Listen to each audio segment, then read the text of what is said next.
You wanted the best. You've got the best podcast. The hottest podcast in the world. The Chris Voss Show, the preeminent podcast with guests so smart you may experience serious brain bleed. The CEOs, authors, thought leaders, visionaries, and motivators. Get ready. Strap yourself in. Keep your hands, arms, and legs inside the vehicle at all times, because you're about to go on a monster education roller coaster with your brain. Now, here's your host, Chris Voss. Hi, folks. Chris Voss here from thechrisvossshow.com. There you go. When the Big Iron Lady sings it, you know the show is officially on. So there you go. Welcome to the show, my big family and friends. As always, we have the most smartest and brightest minds on the show. The people that educate you, that make you smarter, that give you what we call the Chris Voss Glow. This up to an hour, 3 to 4 times a weekday, 15 to 20 shows a week we do, just like radio, old-timey radio, if you will. We bring you the smartest minds, the billionaires, the CEOs, the White House presidential advisors, the astronauts, people from all walks of life.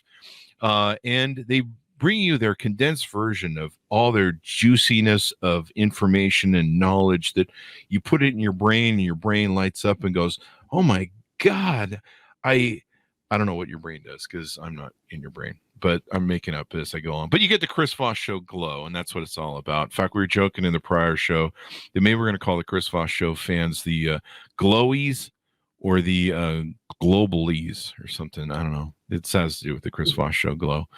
Anyway, enough of that. The Chris Voss Show has finally, after 15 years, been sent to the principal's office, ladies and gentlemen. We have been bad. I don't know what we did, but that's usually what engaged in most of my principal visits to the office. But we are going to the principal's office today, and we're going to find out what it's all about and accept our punishment or whatever. It's not going to be punishment. It's going to be a great time. We're going to have a lot of fun. Elizabeth Bennett joins us on the show today. Her newest book is called Courageous Conversation.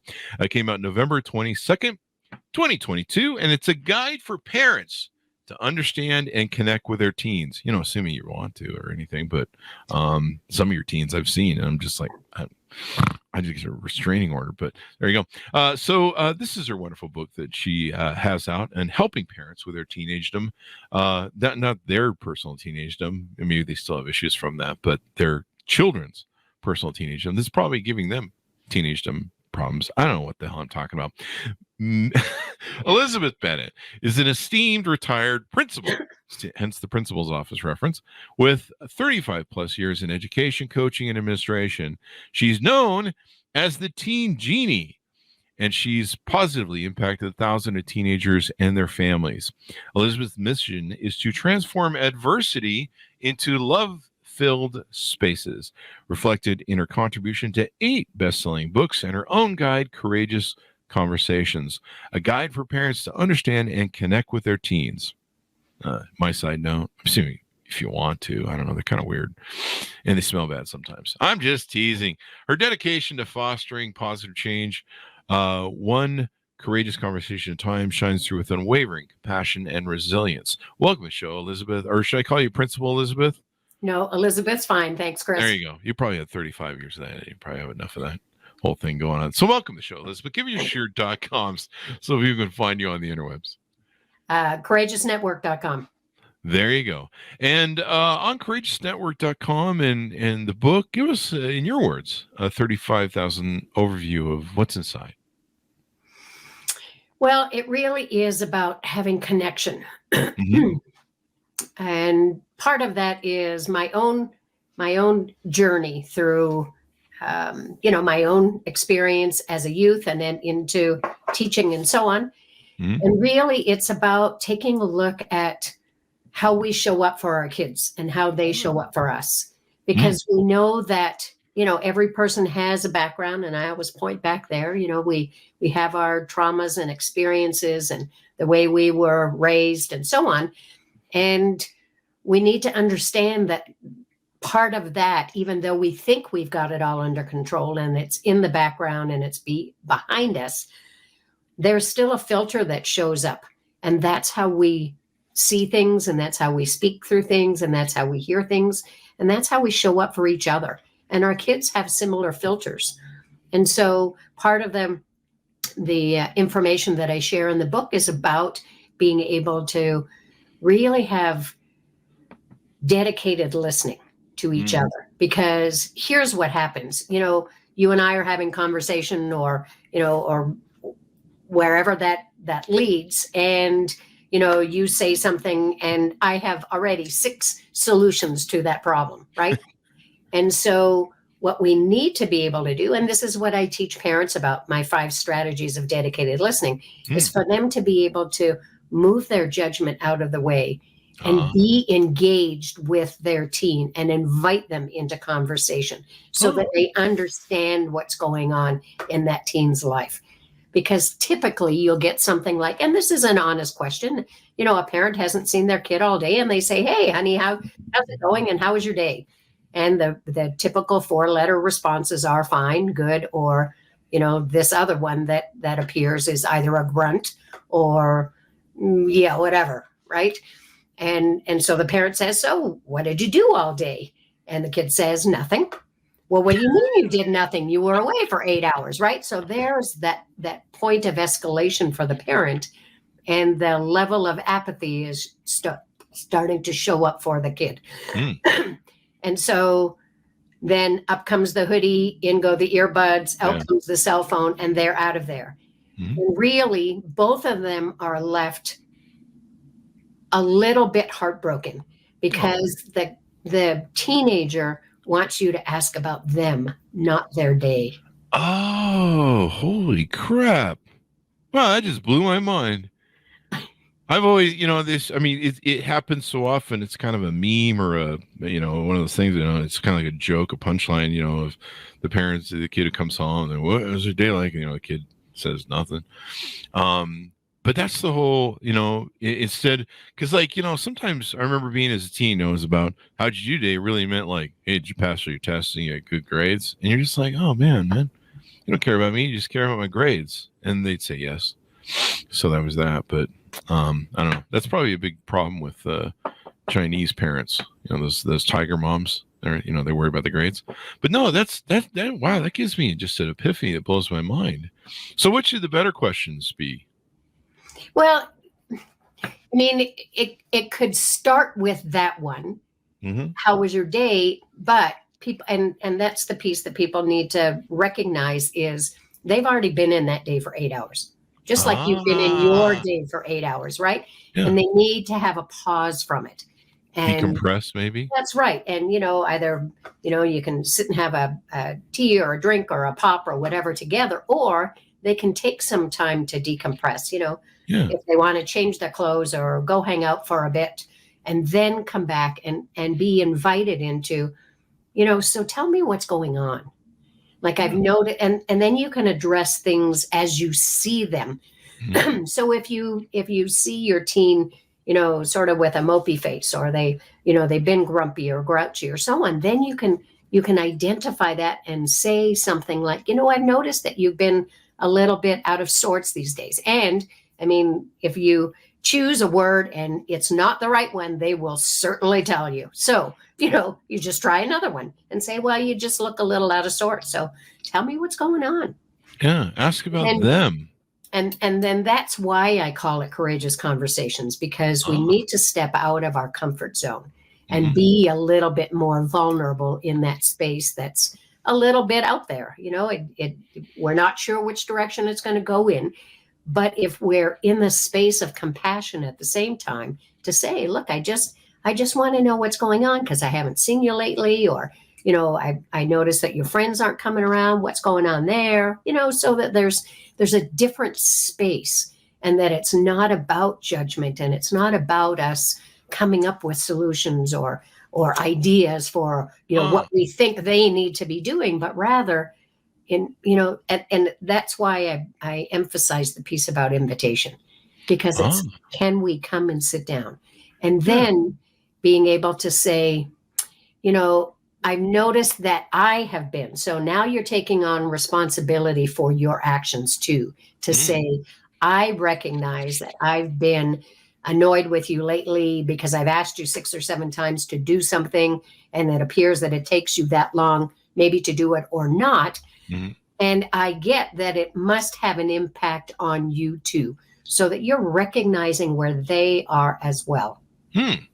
This is pretty amazing. Do you find, I want to ask you about your history and stuff, but to a quick question before it escapes me. Is this one of the challenges that parents have, is they still think that they're talking to a child that they need to instruct or problem solve for, and they haven't somehow, realized that this is now a burgeoning adult. Is burgeoning the right word?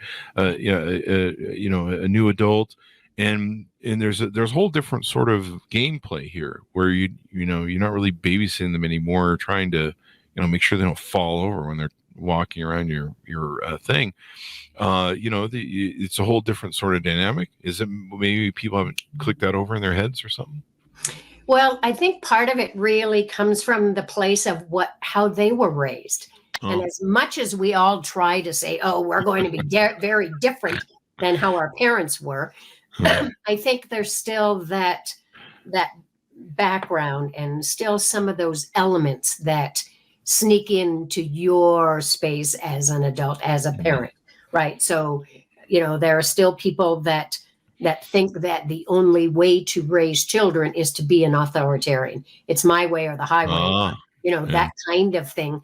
And they're not willing to even depart or open a different kind of conversation, because for them, there's fear about losing control.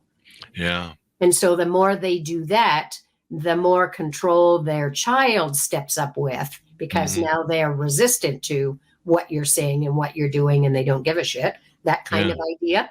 Yeah. And so they're going to really collide with each other. Whereas if there's a space of saying, look, this really isn't working as well as we'd like it to. And I get that I'm frustrated. And so I start yelling and getting annoyed with you, and you do a similar kind of thing. And it appears not to be working for either of us. So how can we, and this is the invitation piece, how can we work together to do things differently? Because everybody has a contribution to making this house work differently. There you go. How I found to fix all these problems with kids and teenagers? I just sent my kids as soon as they were born to military school, and they get one call a year, and then they get to see me when they're 18. Although I've moved several times on purpose, so and fake my death at least once. So there you go. So tell us a little bit about your upbringing and your journey. How'd you become a principal? What made you interested in this sort of stuff, and teaching and helping parents with their teenagers? Well, I wanted to be a teacher when I was in 3rd grade, because I liked that teacher so much, and I thought, yep, this is one of the things I wanted to do.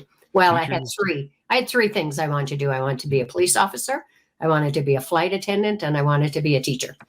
So at that point in time, I was, there was some rules or regulations about height and so on. And because I'm not 6'3", only in my brain, I didn't fit the qualifications for those other 2. So I just continued along that space. Now, backing that up to asking about what my background was, I came from a tumultuous background. There was domestic violence. There was alcoholism.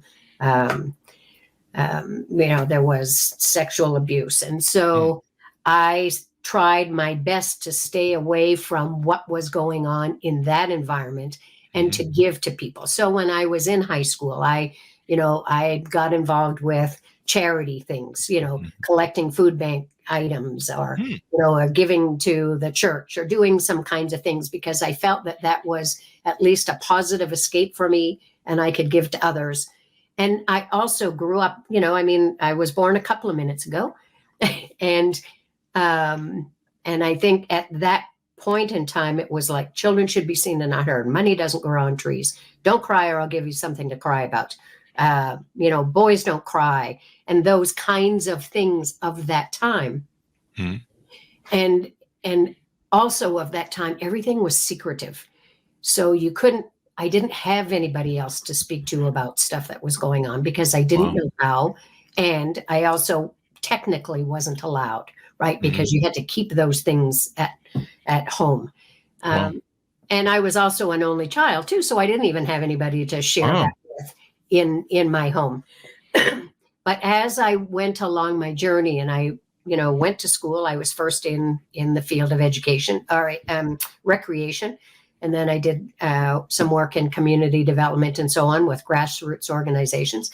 And then I went into education. So when I started with that as a teacher, and then even as a beginning administrator, as an assistant principal, I was noticing more and more things with kids having issues with bullying and name calling and really rude, crude, and socially unacceptable kinds of things that were going on. So having those conversations in class and giving, demonstrating to kids how they could speak differently, how they could do different things.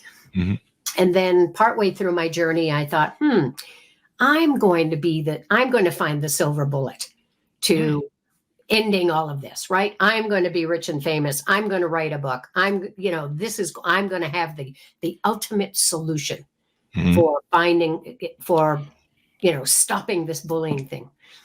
And so I did some work around it. I helped to create in a community for them to strive to be bully free and with the schools and so on. But then it sort of lost its way, as with new leaders in town halls and so on. Those things get, the lovely things of the moment get cast aside, and it's not anybody's fault. It just is what it is. Yeah. And I moved schools too, and so there wasn't that same kind of connection within that community. But what I recognized along that journey and having more conversations with kids and having more conversations with parents saying, I don't know how to connect with my kid. I don't know what to say to them. I don't know what they're doing. I'm really afraid for them because everything is getting to be much bigger and scarier in the world. Yeah. And that's when I recognized that really it's about community and it's about connection. It's about relationship. And it's about everybody working together. This isn't a one person's solution thing, but this is having people recognize and be part of making the change together. And that's why I'm on this bigger mission about getting to schools and getting to families and having this be a place where we need to stop bullying, but it's up to us to make that happen. Yeah.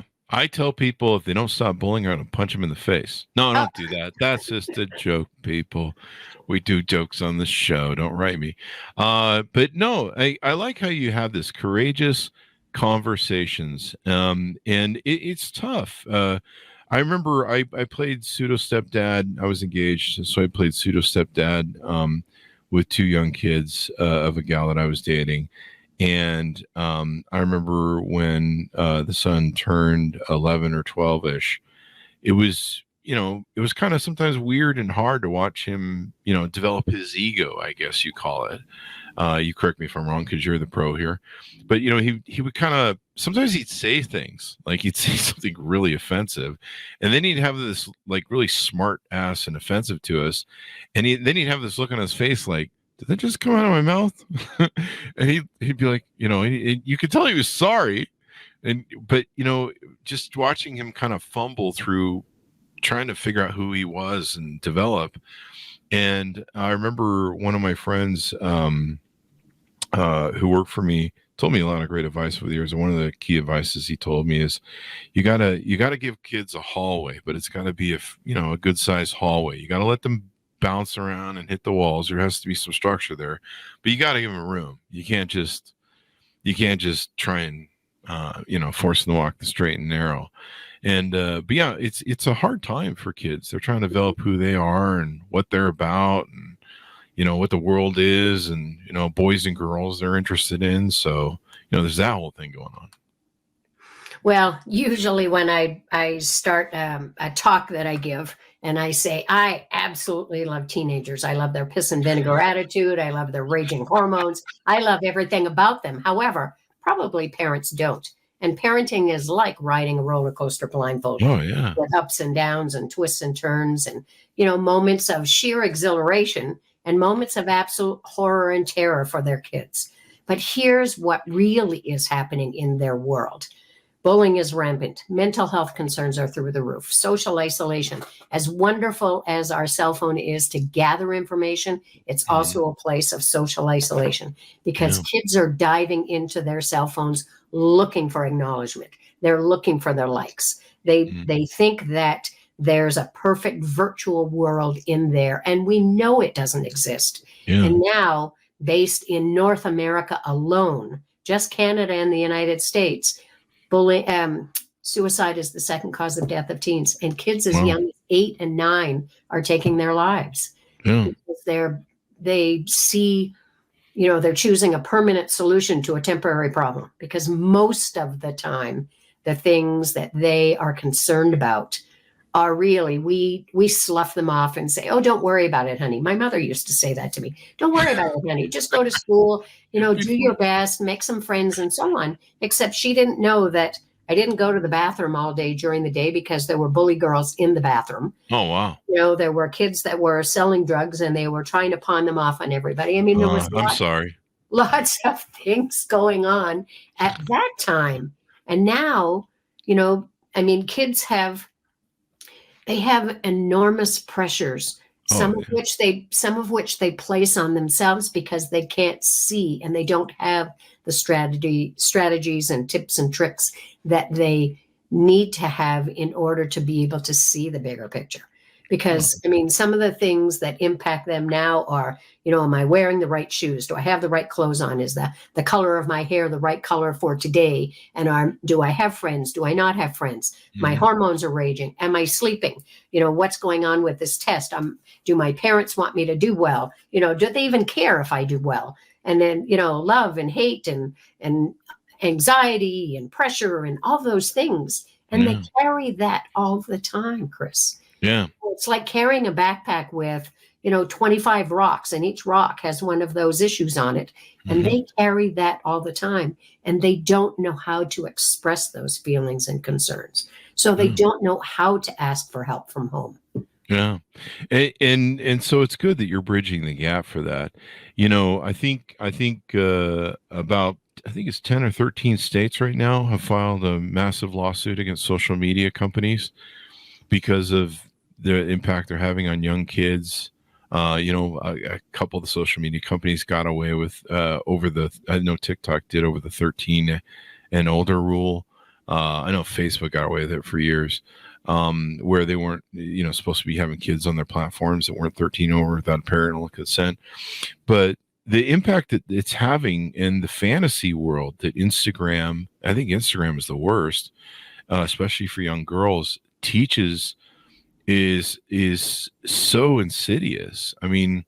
You have people, we have people down in LA, they can go down for $60 or $120 and they can take a picture in a studio that makes it look like they're on a private plane. It's just a cutaway plane studio. And they can pretend like they're influencers and, this whole fake it till you make it thing. And so the fear of missing out and the pressure of like, well, this guy's 20 and he's, drinking at private planes. And then, women, Instagram is just an incredible, crazy place where everything's hanging out. It used to be when I was a kid, there was certain corners you'd drive by and you'd be like, wow, that's interesting. There's a lot to see there. Now on Instagram, it's everywhere. And I think it causes the kids to like, do I have to compete with that? Do I have to let everything hang out? Do I have to, try and have the jet plane and, all this stuff? Yeah. Well, and we know full well too. We've seen actors and, entertainers and so on who have taken their lives. Yeah. And we've only seen the good side of their life, right? We see them in movies. We see them in, when the Grammys come or the Oscars or whatever, and they're all dressed to the nines and everything else, but we don't see behind the scenes, nor should we always have to. But that's the disconnect for kids when they only see that, that plane, or they, see the flashy cars and, because you can stand beside a Ferrari. I have a picture standing beside a Ferrari too at the local gym, and I know the guy, but, that was just for fun. But there's that disconnect in what they believe has to be important. Mhm. So there was an advertisement, wasn't very long ago, on Facebook, and it was about this young woman or this young girl who, you see her sort of life cycle very quickly in the commercial. And, she's playing with her dolls and so on. And then she gets to, I think, 11 or 12, and she gets a cell phone, and it's the biggest deal. And, and then it cuts to the next piece where her face is in it all the time. And her mother says to go and do something. And, she rolls her eyes like typical girls would. And I think they've been practicing that since grade 2. And then you see this young girl looking at her phone, and she's listening to someone on there tell her that she has to, she can't eat certain things, and she has to measure her weight, and she has to. And so then it leads to anorexia, and you see this young woman in a care center with a, medical bracelet on, and the sign says anorexic clinic. And then, that young woman with her mother, and then another young woman with her mother, and so on, saying, they've been in recovery for 6 months or 8 months or so on. And it's just a really fabulous demonstration about what happens and the kinds of misconceptions that kids get themselves involved with. Yeah. That we need to start having more conversations with them about that, right? I totally agree. And I think one of the problems is, correct me if I'm wrong, is not only are the kids got their heads stuck in that phone, the parents do. Like, I remember when the iPads first came out, and, phones really started catching on with everybody, with the iPhone. I would go out to dinner, and I would see like whole families, 2 parents, 2 kids, and they'd all be looking into their individual phone and just eating. And it was like watching cows, just docile cows looking at their phones. And so, the parents are distracted too, and off on their own planet. I have a friend who's got 2 or 3 young daughters, and they're that teenage, preteen, teenage, 12ish, 13, I think. And he has to almost sit down with them daily and explain things they're seeing on Instagram and go, honey, this isn't real. These people are, what they're putting up is fake.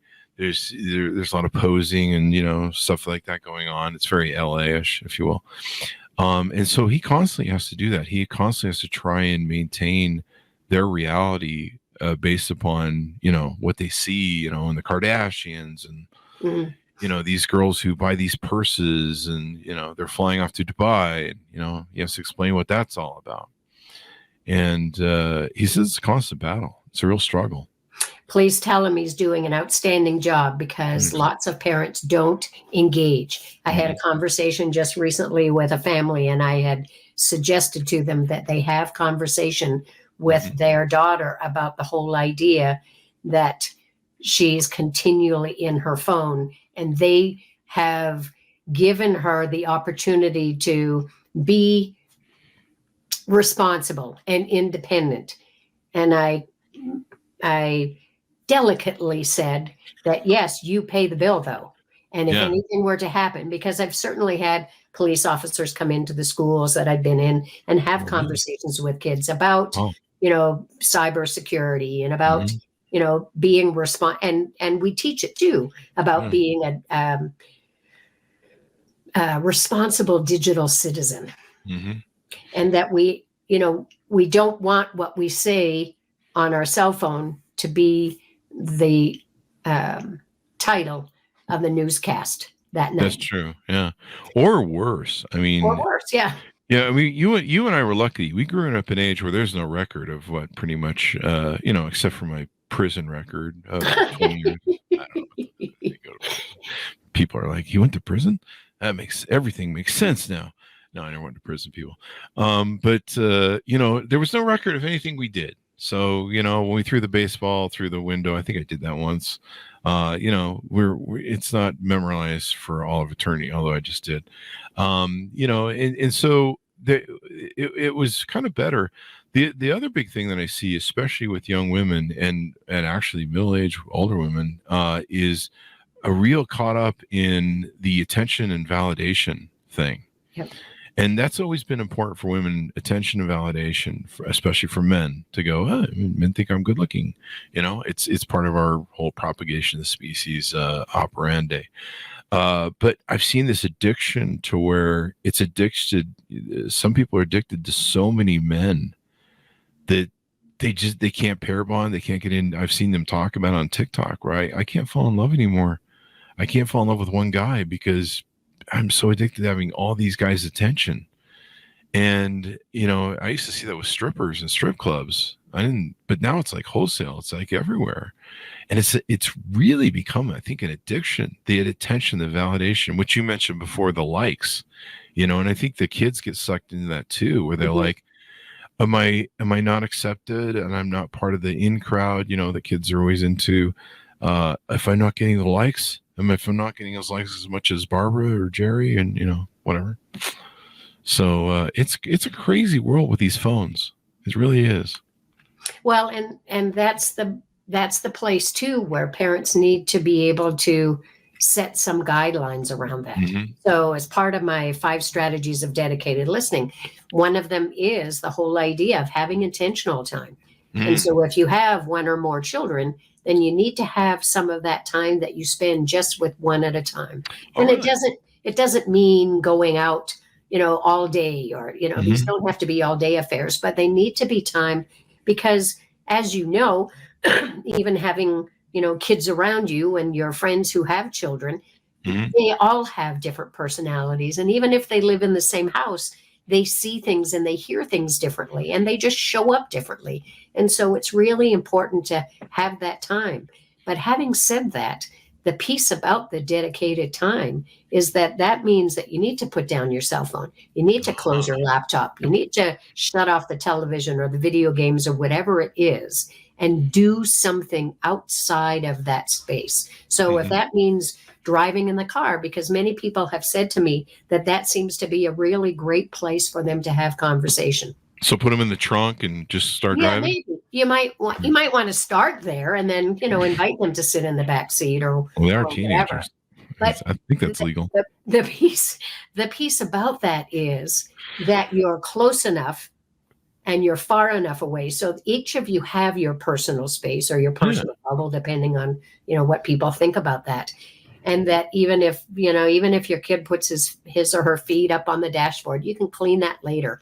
And about looking at you, it's not about that. Like my father used to always say to me, look at me when I'm speaking to you. And I get that, but that's not what this is about. This is about connection. This is about having conversation. This is about being in a different space to be able to listen to what's going on. Mm-hmm. Now, I get that, oftentimes parents don't know how to start those conversations.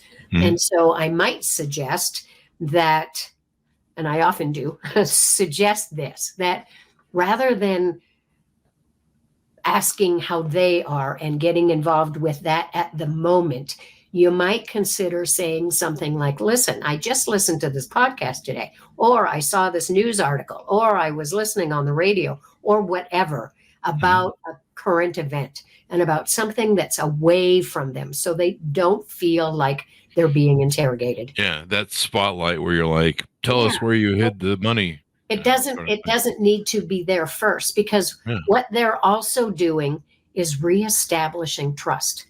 Because oftentimes in family dynamics and relationships, there isn't that, right? Because, they've been battered by something like, how come you haven't done this again? And that kind of talk. And so when you get to move all of that aside and really talk about something different. So, if you were the president or the leader of one of these countries that happens to be at war at the moment, what would you do differently, or what would you do, right? And then the space that you have to be in is to allow for that silence. To listen too, huh? Yes, because here's the big piece. We're really good at coming up with solutions or answers or stuff right away, and we hate the silence. And silence is okay. It's a great way to build intimacy sometimes. Well, yes. It's a great And way to what listen. you're doing is you're building intimacy with your kid. Yeah. So you have to refrain from saying, oh, well, I wouldn't say that, or I wouldn't do that, but rather say something like, wow, I hadn't thought of it from that perspective. Tell me more.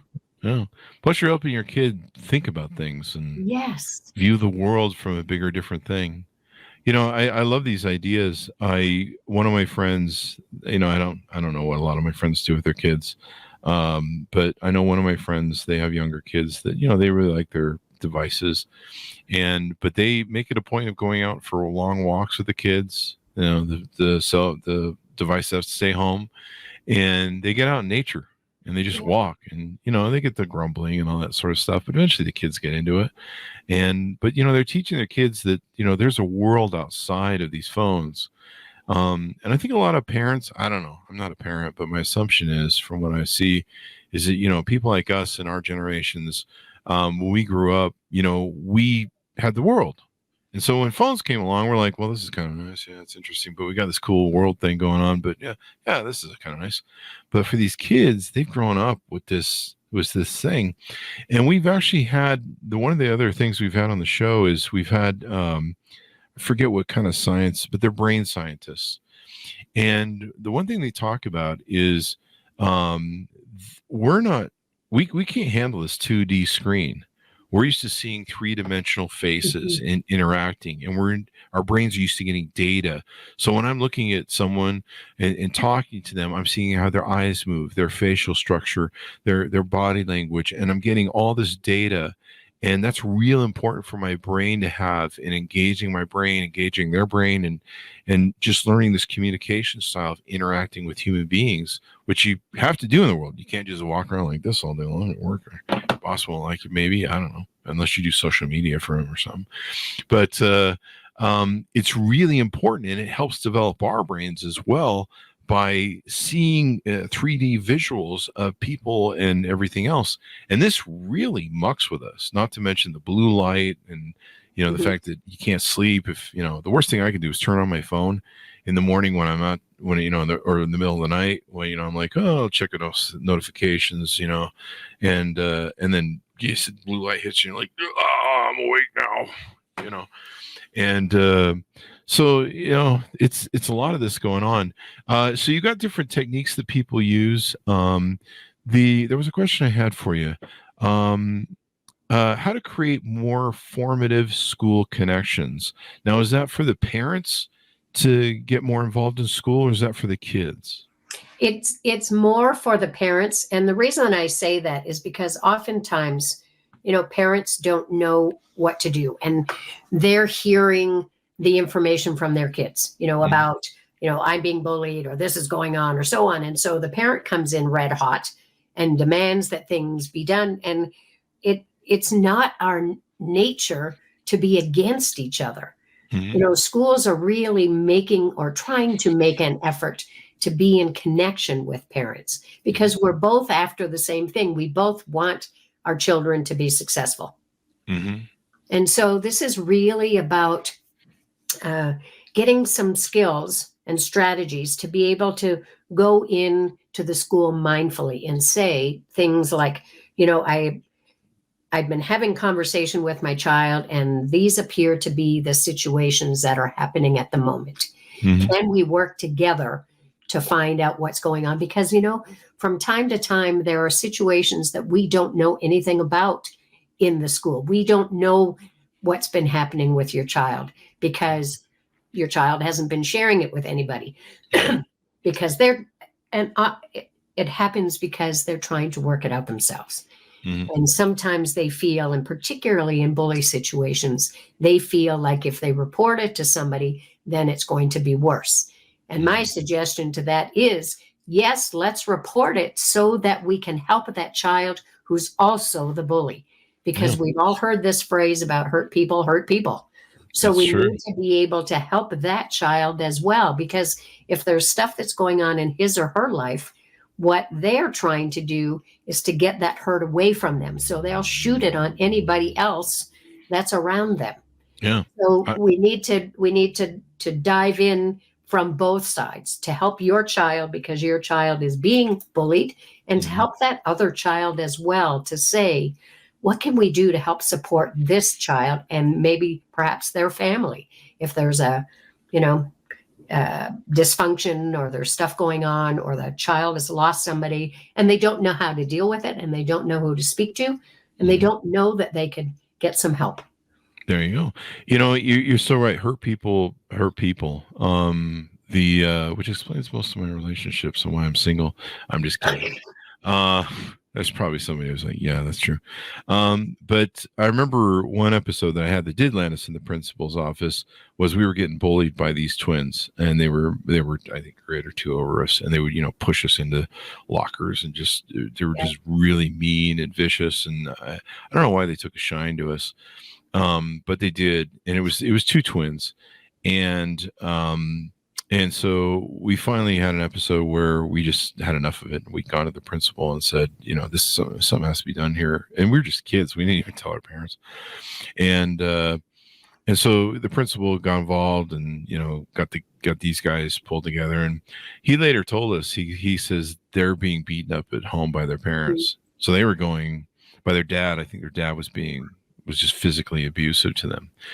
And so, it was just being passed down through the thing.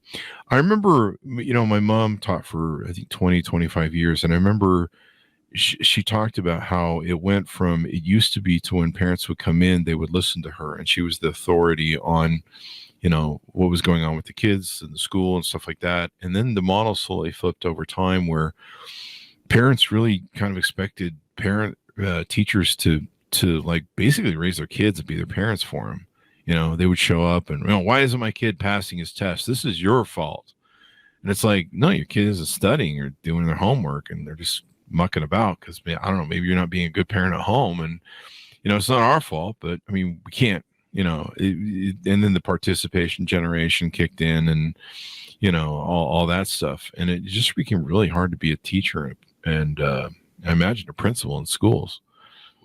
Well, it's even more challenging now because of the diversity in a classroom. And by the diversity, I mean, special needs, different kinds of cultures, language challenges, kids who are having a challenge just even being in that grade. And then, then you have the other end of the spectrum where kids are doing really well, but they're not being paid attention to either. And the expectation is just to give them more stuff because they're smarter so they can do more things. And that's not where it is. And then, the teachers have way more responsibility now in terms of, filling in forms and doing everything with less services. Yeah. And that's really part of the challenge in each, whether you're in a province, because I come from Canada, or whether the United States, because I do some work there, things are getting to be so heavy for teachers.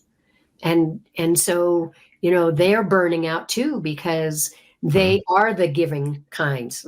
The majority of folks that are in any profession are really the giving kind, right? And so they want the best for the children, and they're going to coach them, and they're going to, go off to their team events or dance or drama or whatever the activity is. And they're giving and giving all the time. And yet that's oftentimes the response they get is, what have you done for me and my kid lately?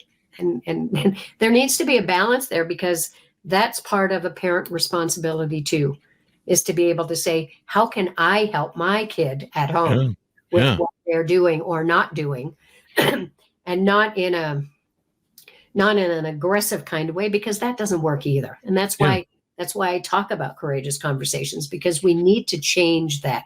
We need to disrupt the old behavior and the old attitude and come in with it differently. But that doesn't mean, because this is often where sometimes people get a little confused. Oh, well, then it's wishy-washy and I let them do everything. No, because part of what I hear quite frequently, and it's frightening for me when I hear this so often, is, oh, well, my kid is my best friend. It's like, are you kidding me? Like, there needs to be let them be your friend when they're 30, where you can sit and have a drink with them, have dinner, reminisce about your life, and have a good time and enjoy each other. But right now, they need those guidelines. They need that safety net so that they know that there's safety for them. So that if they've had a terrible kind of day or week or month or year, they know that their home is a safe place. But that's not happening quite as frequently because we often get kids who feel that their school is safer than going home. And the scary part is here in America, it's not because, with the school shootings, that's another thing these kids are dealing with that I never had to deal with. The worst horror I had was, hiding under the desk from the nuclear bombs from Russia. Yes, yeah. And that was it. There was nobody coming into school or school lockdown practices. Here in America, we got some real problems, and I can't imagine going to school every day worrying about what I worried about in school is nothing compared to what these kids are worried about. But I like how you re-engaged the way to have conversation with them, and based on your experience of 35 years of being a principal, and I imagine having to talk to kids and figure out what's going on with them and try and help them has really given you a lot of great data that you put into this book and into the coaching you do as well. Tell us a little about the coaching and what opportunities people can have to reach out to you, schedule a call with you. Looks like you've got some events on your website as well. So I currently have a 12-week program that I do that's called, I renamed it. I called it 90 Days to Connection, but really it's about bridging the gap. And that's one element.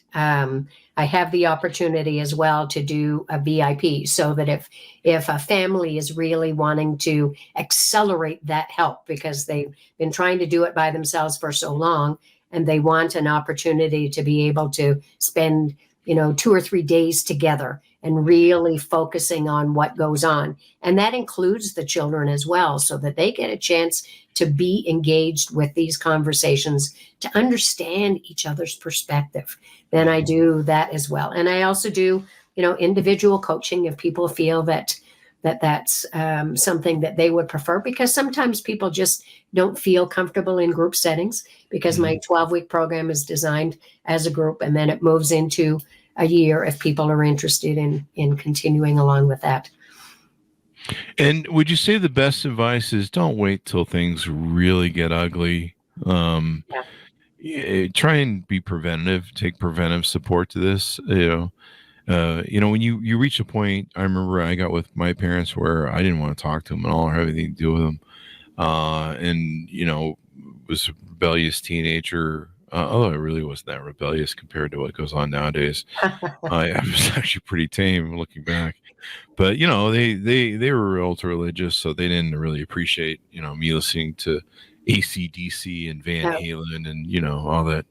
And, the goat sacrificing and stuff that I was doing in my room with the satanic whatever. I don't know. But, we had a tough time with us as teens. We did. And, it just reached a point that it was just broken. There's just no repairing it. So I think that's a great PSA message to people. Get help, seek help, and reach out before it gets to be too late. Your kid's dressing as an emo and I don't know, whatever. I probably shouldn't shame that. There's probably some, I don't know. Is there anything good that comes out of emos? It was of a time, right? And it's, yeah. Don't let your kid listen to The Cure. Come on, man. I'm a Metallica fan. Although I wrote this book focused on teens because I love them so much and I spend the majority of time with them, these conversations can start when kids are 5.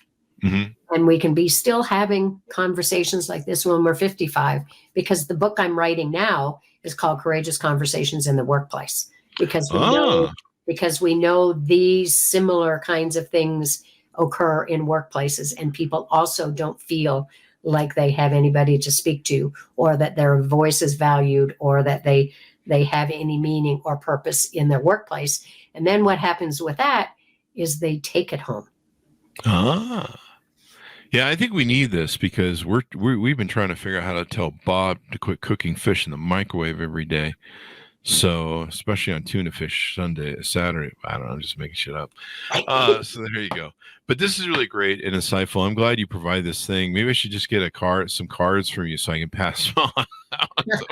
I'd be delighted to do that. In fact, the card that I do have that I give to people gives them the 5 strategies of dedicated Oh, listening. really? There you go. There you It's go. an extra large business card, but it works for me. There you go. Is one military school one of those? No, it's not. No. No, I think that was one of your strategies. Well, it was, but I just opted for that. I went out for milk one day and never came back. So I'm going to read your book, and then once I find whatever address they're living at now, I might come back with the milk. I don't know how that works, but thank you very much for coming on the show. We really appreciate it. It's been a lot of fun, Elizabeth, and I'm glad I'm not in further or any trouble or any punishment. Is there any punishment that needs to be bestowed on me from the principal's office today? No, I don't think so. I think we've had a good conversation about it. I think you have mended your ways, and you're off to at least making an effort to do good things. I'm making an effort. Yeah, that's about it. Thank you very much, Elizabeth. .com, your .com one more time as we go out. CourageousNetwork.com. There you go. Thanks so much for tuning in. Order up the book wherever fine books are sold. You can get it on Amazon and all those great places. Courageous Conversation by Elizabeth Bennett, available November 22, 2022. And I love the concept of the new book, because please come back for that, because, I need to figure out how to have better comment. There was almost a fight that broke out in the Senate today between a senator and someone doing a witness. I don't know if you've seen that video yet, but maybe. And then there was I think a elbow kidney thing from the old Speaker of the House, McCarthy, and somebody else. So maybe after you do the book on business and how to, not get into fights there, you can do one for Congress or something. I don't know. Yeah, well, I'd certainly like to do that, because the piece seriously, because our youth are seeing that. Yeah. They're seeing the dysfunction in leadership, and we need to be able to change that. Yeah. I mean, I think there's been fights in the Senate and the Congress before, but like the 1800s or something. Like, to see someone was just doing some redneck sort of trailer park in the Senate, and they're like, oh, we'll fight you right here, and got up, and I guess Bernie Sanders had to jump in. You don't want Bernie Sanders settling you're trying to, I don't know, do fights. So yeah, we need to just all be better to each other. And you're right, kids don't need this as a thing. So there you go, folks. Go to goodreads.com/Chris Voss, linkedin.com/Chris Voss. See the big 130,000 group on LinkedIn, the LinkedIn newsletter, Chris Voss, Facebook.com, and Chris Voss 1 on the Tickety Talkie. Thanks for tuning in, everyone. Be good to each other. Stay safe, and we'll see you guys next time.